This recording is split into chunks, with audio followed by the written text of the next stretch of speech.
नमो भगवते वासुदेवाय नमः। नमस्कार दोस्तों, स्वागत है आप सभी का हमारे यूट्यूब चैनल पावरफुल हिंदू धर्म में। आज हम आप सभी को कार्तिक मास में श्रीमद् भागवत महापुराण में तृतीय स्कंद में कथा अध्याय 65 और 66 का रसपान कराएंगे। आइए रसपान कीजिए कथा अध्याय 65 का, जिनमें वर्णन है देह गेह में आसक्त पुरुषों की अधोगति का वर्णन। आइए आगे की कथा का रसपान कीजिए।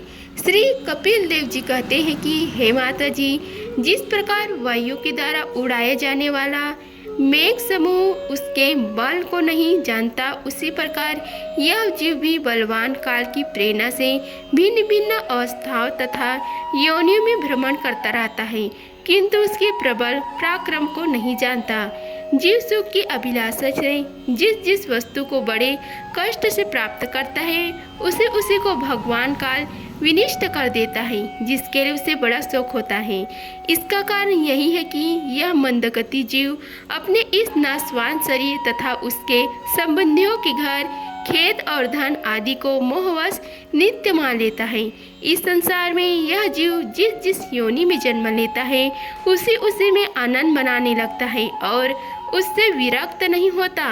यह भगवान की माया से ऐसा मोहित हो रहा है कि कर्मवश नार की योनियों में जन्म लेने पर भी वहाँ के विष्टा आदि भोगों में ही सुख मनाने के कारण उसे भी छोड़ना नहीं चाहता।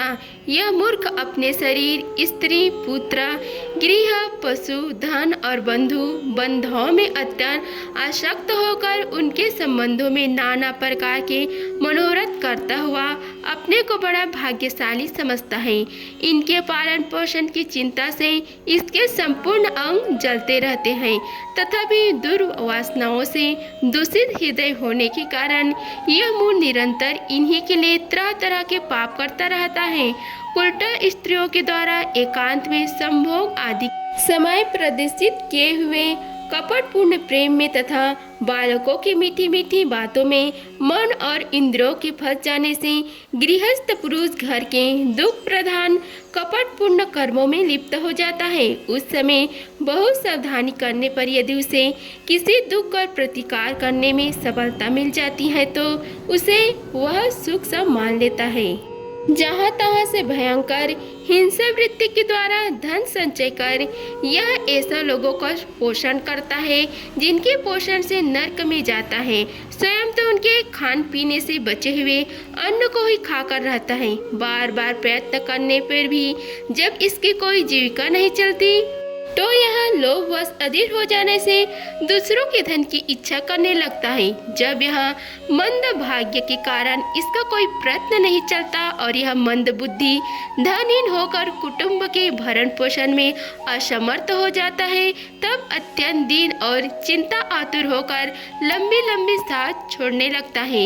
इससे अपने पालन पोषण में असमर्थ देखकर वे स्त्री, पुत्र आदि इसका पहले के समान आदर नहीं करते। जैसे कृपण किसान बूढ़े बैल की उपेक्षा कर देते हैं, फिर भी इसे वैराग्य नहीं होता। जिन्हें उसने स्वयं पाला था, वे ही अब उसका पालन करते हैं। वृद्ध अवस्था के कारण इसका रूप बिगड़ जाता है, शरीर रोगी हो जाता है, अग्नि मंद पड़ जाती है, भोजन और पुरुषार्थ दोनों ही कम हो जाते हैं। वह मरणमुख होकर घर में पड़ा रहता है और कुत्ते की भांति स्त्री, पुत्र आदि अपमान पूर्वक दिए हुए टुकड़े खाकर जीवन निर्वाह करता है। मृत्यु का समय निकट आने पर वायु के उत्क्रमण से इसकी पुतलियां छड़ जाती हैं, श्वास प्रश्वास की नालिकाएं कब से रुक जाती हैं, खांसने और सांस लेने भी इसे बड़ा कष्ट होता है तथा कफ बढ़ जाने के कारण कंठ में गुरगुराहट होने लगती है। यह अपने शोक आतुर बंधु बंधुओं से घिरा हुआ पड़ा रहता है और मृत्यु पास के वशीभूत हो जाने से उनके बुलाने पर भी नहीं बोल सकता। इस प्रकार जो मूढ़ पुरुष इंद्रिय आदि को न जीतकर निरंतर कुटुंब पोषण में ही लगा रहता है, वह रोते हुए स्वजनों के बीच अत्यंत वेदना से अचेत होकर मृत्यु को प्राप्त हो जाता है। इस अवसर पर उसे लेने के लिए अति भयंकर और रोषयुक्त नेत्र वाले जो दो यमदूत आते हैं, उन्हें देखकर वह भय के कारण मलमूत्र कर देता है। वे यमदूत उसे यातनाओं देह में डाल देते हैं और फिर जिस प्रकार सिपाही किसी अपराधी को ले जाते हैं, उसी प्रकार उसके गले में रस्सी बांधकर बलात् यमलोक की लंबी यात्रा में उसे ले जाते हैं। उनके घोड़ियासियों को उसका हृदय फटने और शरीर कांपने लगता है। मार्ग में उसे कुत्ते नोचते हैं। उस समय अपने पापों को याद करके वह व्याकुल हो उठता है। भूख प्यास उसे बेचैन कर देती है तथा घाम दानों नाल और लूहों से वह तप जाता है। ऐसे अवस्था में जल और विश्राम स्थान से रहित उस तप्य बाल काममय मार्ग में जब उसे एक पग आगे बढ़ने की भी शक्ति नहीं रहती, यमदूत उसकी पीठ पर कोड़े बरसाते हैं। तब बड़े कष्ट से उसे चलना ही पड़ता है। वह जहाँ तहाँ थक हार कर गिर जाता है, मूर्छा आ जाती है, चेतना आने पर भी फिर उठता है। इस प्रकार अति दुखमय अंधकार में मार्ग से अत्यंत क्रूर यमदूत उसे शीघ्रता से यमपुरी ले जाते हैं। यमलोक का मार्ग 99,000 योजन है। इतने लंबे मार्ग को 2 ही 3 मुहूर्त में तय करके वह नरक में तरह तरह की यातनाएं भोगता है। वह उसके शरीर को धधकती लकड़ियों आदि के बीच में डालकर जलाया जाता है। कहीं स्वयं और दूसरों के द्वारा काट काट कर उसे अपना ही मांस खिलाया जाता है। यमपुर के कुत्ता अथवा गिद्धों द्वारा जीते जी उसकी आंतें खींची जाती हैं। सांप, बिच्छू और डांस आदि डसने वाले तथा डंक मारने वाले जीवों से शरीर को पीड़ा पहुंचाई जाती है। शरीर को काटकर टुकड़े टुकड़े किए जाते हैं। उस हाथियों से चिरवाया जाता है, पर्वत शिखरों से गिराया जाता है अथवा जल या गड्ढे में डालकर बंद कर दिया जाता है। ये सब यातनाएं तथा इसी प्रकार की तमिश्रा, अंधक मिश्रा एवं रैरव आदि नरकों की और भी अनेक यातनाएं स्त्री हो या पुरुष उस जीवों को पारस्परिक संसर्ग से होने वाले पाप के कारण भोगनी पड़ती है। हे माता जी, कुछ लोगों का कहना है कि स्वर्ग और नरक तो इसी लोक में है, क्योंकि जो नरकी यातना है वे यहाँ भी देखी जा सकती हैं। इस प्रकार अनेक कष्ट भोगकर अपने कुटुंब के ही पालन करने वाला अथवा केवल अपना पेट भरने वाला पुरुष उस कुटुंब और शरीर दोनों को यही छोड़कर मरने के बाद अपने किए हुए पापों का ऐसा फल भोगता है। अपने इस शरीर को यही छोड़कर प्राणियों से द्रोह करके एकत्रित किए हुए पाप रूप पथियों को साथ लेकर वह अकेला ही नरक में जाता है। मनुष्य अपने कुटुंब का पेट पालने में जो अन्याय करता है उसका दविहित कुफल वह नरक में जाकर भोगता है। उस समय वह ऐसा व्याकुल होता है मानो उसका सर्वस्व लूट गया हो। जो पुरुष निरी पाप की कमाई से ही अपने परिवार का पालन करने में व्यस्त रहता है वह अधिकतम मिश्रा नरक में जाता है, जो नरक में चरम सीमा का कष्ट प्रत स्थान है। मनुष्य जन्म मिलने के पूर्व जितनी भी यातना है तथा शुकर कुकर आदि योनियों के जितने कष्ट हैं उन सब को कर्म से भोग कर शुद्ध हो जाने पर वह फिर मनुष्य योनि में जन्म लेता है। इति श्री भागवत महापुराणे तृतीय स्कंद में कथा अध्याय 65 समाप्त हुआ। आइए रसपान कीजिए कथा अध्याय 66 का, जिसमें वर्णन है मनुष्य योनि के प्राप्त हुए जीवों की गति का वर्णन। आइए आगे की कथा का रसपान कीजिए। श्री भगवान कहते हैं कि हे माता जी, जब जीव को मनुष्य शरीर में जन्म लेना होता है तो वह भगवान की प्रेरणा से अपने पूर्व कर्म अनुसार देह प्राप्ति के लिए पुरुष के वीर्य कर्ण के द्वारा स्त्री के उदर में प्रवेश करता है। वह एक रात्रि में स्त्री के रज में मिलकर एक रूप कलाल बन जाता है। 5 रात्रि में बूंद बूंद रूप हो जाता है। 10 दिनों में बेर के समान कुछ कठिन हो जाता है और उसके बाद मांसपेशियां अथवा अंडज प्राणियों में अंडे के रूप में प्राणित हो जाता है।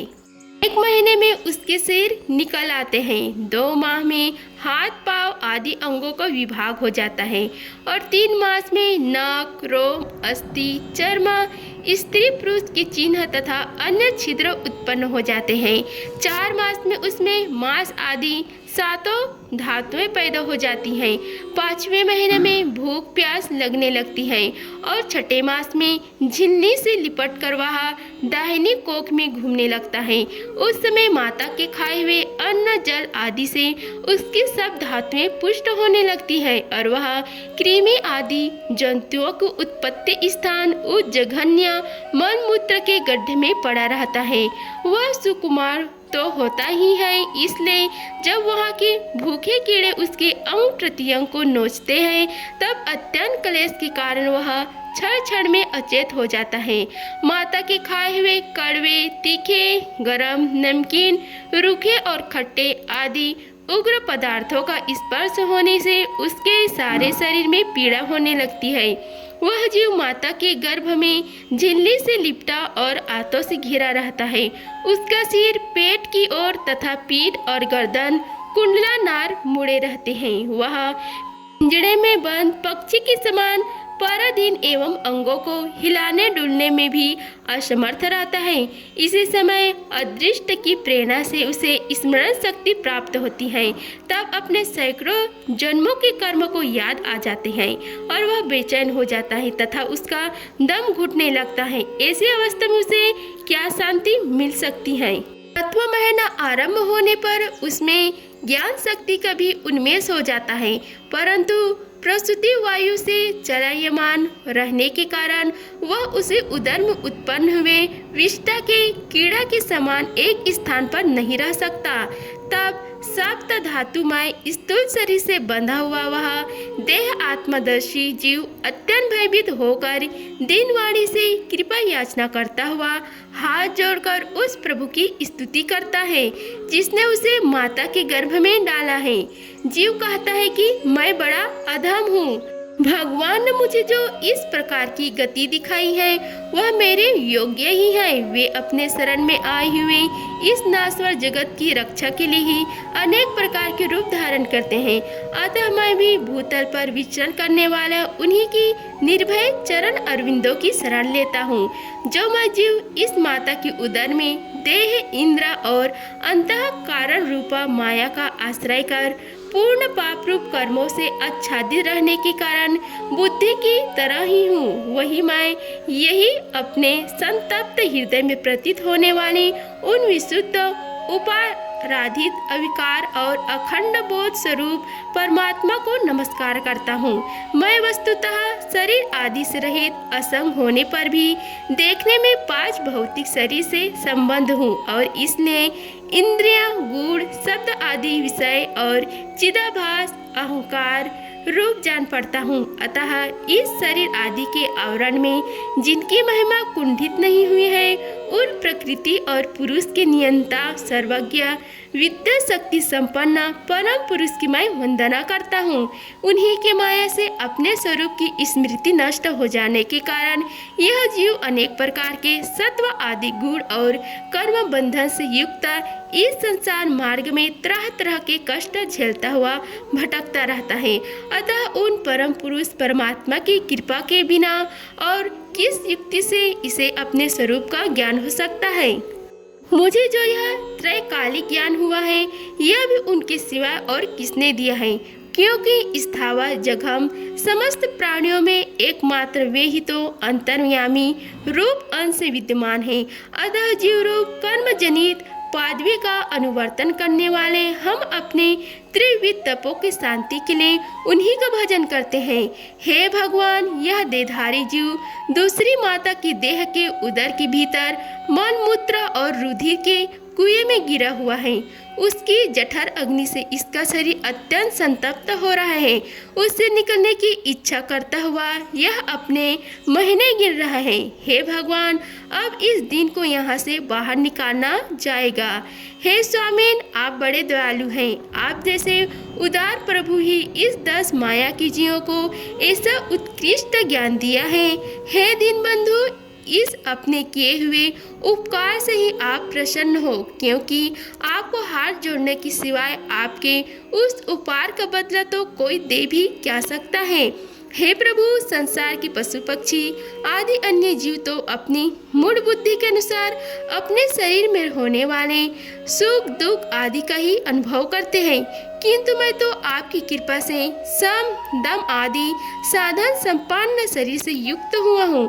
अतः आपकी दी हुई विवेकवती बुद्धि से आप पुराण पुरुष को अपने शरीर के बाहर और भीतर अहंकार के आश्रयभूत आत्मा की भांति प्रत्यक्ष अनुभव करता हूँ।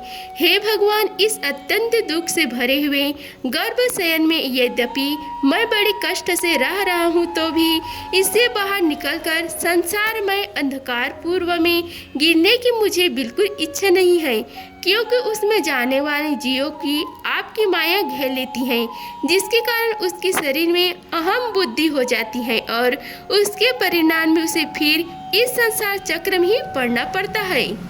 अतः मैं व्याकुलता को छोड़कर हृदय में श्री कृष्ण विष्णु भगवान के चरणों को स्थापित कर अपनी बुद्धि की सहायता से ही अपने को बहुत शीघ्र इस संसार रूप समुद्र के पार लगा दूंगा, जिससे मुझे अनेक प्रकार के दोषों से युक्त यह संसार दुख फिर न प्राप्त हो। श्री कपिल देव जी कहते हैं कि हे माता, वह 10 महीने का जीव गर्भ में सब इस प्रकार के विवेक संपन्न होकर भगवान की स्तुति करता है, तब उस अधोमुख बालक को प्रसव काल की वायु तत्काल बाहर आने के लिए ढकेलती है। उसके साथ साथ ढकेलने पर वह बालक अत्यंत व्याकुल हो नीचे सिर करके बड़े कष्ट से बाहर निकलता है। उस समय उसके श्वास की गति रुक जाती है और पूर्व स्मृति नष्ट हो जाती है। पृथ्वी पर माता की रुधिर और मूत्र में पड़ा हुआ वह बालक विष्ठा के कीड़ा के समान छटपटाता है। उसका गर्भवास का सारा ज्ञान नष्ट हो जाता है और वह विपरीत गति देह अभिमान रूप अज्ञान दशा को प्राप्त होकर बार बार जोर जोर से रोता है। फिर जो लोग उसका अभिप्राय नहीं समझ सकते, उनके द्वारा उसका पालन पोषण होता है। ऐसे अवस्था में उसे जो प्रतिकूलता प्राप्त होती है, उसका निषेध करने की शक्ति भी उसमें नहीं होती। जब उस जीव को शिशु अवस्था में मैनी कुचनी खाट पर सुला दिया जाता है, जिसमें खटमल आदि स्वदेश जीव चिपटे रहते हैं, तब उसमें शरीर को खुजलाने, उठाने अथवा करवट बदलने की भी असमर्थ न होने के कारण वह बड़ा कष्ट पाता है। उसकी त्वचा बड़ी कोमल होती है, उसे डांस, मच्छर और खटमल आदि उसी प्रकार काटते रहते हैं जैसे बड़े कीड़ों को छोटे कीड़े। इस समय उसका गर्भ अवस्था का सारा ज्ञान जाता रहता है, सिवा रोने को वह कुछ नहीं कर सकता। इसी प्रकार बाल्या, कौमार और पौगंडा अवस्थाओं के दुख भोग कर वह बालक युवा अवस्था में पहुंचता है। इस समय उसे यदि कोई इच्छित भोग प्राप्त नहीं होता, तो अज्ञानवश उसका क्रोध उद्दीप्त हो उठता है और वह शोकाकुल हो जाता है। देह के साथ साथ अभिमान और क्रोध बढ़ने जाने के कारण वह काम परवश जीव अपना ही नाश करने के लिए दूसरे कामी पुरुषों के साथ वैर ठानता है। खोटी बुद्धि वाला वह अज्ञानी जीव पंचभूतों से रचे हुए इस देह में मिथ्या अभिनव वेश के कारण निरंतर मैं मेरेपन का अभिमान करने लगता है, जो शरीर इसे वृद्ध अवस्था आदि अनेक प्रकार के कष्ट ही देता है तथा अविद्या और कर्म के सूत्र से बंधा रहने के कारण सदा इसके पीछे लगा रहता है। उसी के लिए यह तरह तरह के कर्म करता रहता है, जिनमें बन जाने के कारण इसे बार बार संसार चक्र में पड़ना होता है। सन्मार्ग में चलते हुए यदि इसका किन्हीं जिह्वा और उपेस्था इंद्र आदि के भोग में लगे हुए विषय पुरुष से सगागम हो जाता है और यह उनमें आस्था करके उन्हीं का अनुगमन करने लगता है, तो पहले के समान ही फिर नरक की योनि में पड़ता है, जिनके संग से इसके सत्य, सौत, बाहर भीतर की पवित्रता, दया, वाणी के संयम, बुद्धि, धन संपत्ति, लज्जा, यश, क्षमा, मन और इंद्रिय का संयम तथा यशौर्य आदि सभी सद्गुण नष्ट हो जाते हैं। उन अत्यंत शोचनीय स्त्रियों के कीड़ा, मृग, खिलौना, आसन, मूढ़ और देह आत्मदर्शी असत्य पुरुषों का संग कभी नहीं करना चाहिए, क्योंकि इस जीव को किसी और का संग करने से ऐसा मोह और बंधन नहीं होता जैसे स्त्री और स्त्रियों के संगियों का संग करने से होता है। एक बार अपनी पुत्री सरस्वती को देखकर ब्रह्म जी भी उसके रूप लावण्य से मोहित हो गए थे और उसके मृग रूप होकर भागने पर उसके पीछे निर्जलता पूर्वक मृग रूप होकर दौड़ने लगे। उन्हीं ब्रह्म जी ने मरीचि आदि प्रजापतियों की तथा मरीचि आदि ने कश्यप आदि की और कश्यप आदि ने देव मनुष्य आदि प्राणियों की सृष्टि की। अतः इनमें एक ऋषि प्रवर नारायण को छोड़कर ऐसा कौन पुरुष हो सकता है जिसकी बुद्धि स्त्री रूपणी माया से मोहित न हो। अहो मेरी इस स्त्री रूपणी माया का बल तो देखो, जो अपने भ्रकुटी विलास मात्र से बड़े बड़े दिग्विजय वीरों को पैरों से कुचल देती हैं। जो पुरुष योग के परम पद पर अड़ुर होना चाहता हो अथवा जिसे मेरी सेवा के प्रभाव से आत्मा अनात्मा का विवेक हो गया हो, वह स्त्रियों का संग कभी न करे, क्योंकि उन्हें ऐसे पुरुष के लिए नरक का खुला द्वार बताया गया है। भगवान की रची हुई यह जो स्त्री रूपणी माया धीरे धीरे सेवा आदि के मीस से पास आती है, इसे 3 कोस ढके हुए कुएं के समान अपनी मृत्यु समझे। स्त्री में आसक्त रहने के कारण तथा अंत समय में स्त्री का ही ध्यान रहने से जीव को स्त्री योनि प्राप्त होती है। इस प्रकार स्त्री योनि को प्राप्त हुआ जीव पुरुष रूप में प्रतीत होने वाली मेरी माया को ही धन पुत्र और गृह आदि देने वाला अपना पति मानता रहता है। सो जिस प्रकार योद्धक का गान कानों को प्रिय लगने पर भी बेचारे भोले भाले पशु पक्षियों में फंसाकर उनके नाश का ही कारण होता है, उसी प्रकार उन पुत्र पति और गृह आदि को विधाता की निश्चित की हुई अपनी मृत्यु हो जाने। हे देवी जी क्यों उपाधि भूत लिंग देह के द्वारा पुरुष एक लोक से दूसरे लोक में जाता है और अपने प्रारंभ कर्मों को भोगता हुआ निरंतर अन्य देह की प्राप्ति के लिए दूसरे कर्म करता रहता है। जीव को उपाधि रूप लिंग शरीर तो मोक्ष पर्यंत उसके साथ रहता है तथा भूत इंद्रिया और मन का कार्य रूप स्थूल शरीर इसका भोग अधिष्ठान है। इन दोनों का परस्पर संगठित होकर कार्य न करना ही प्राणी की मृत्यु है और दोनों का साथ साथ प्रकट होना जन्म कहलाता है।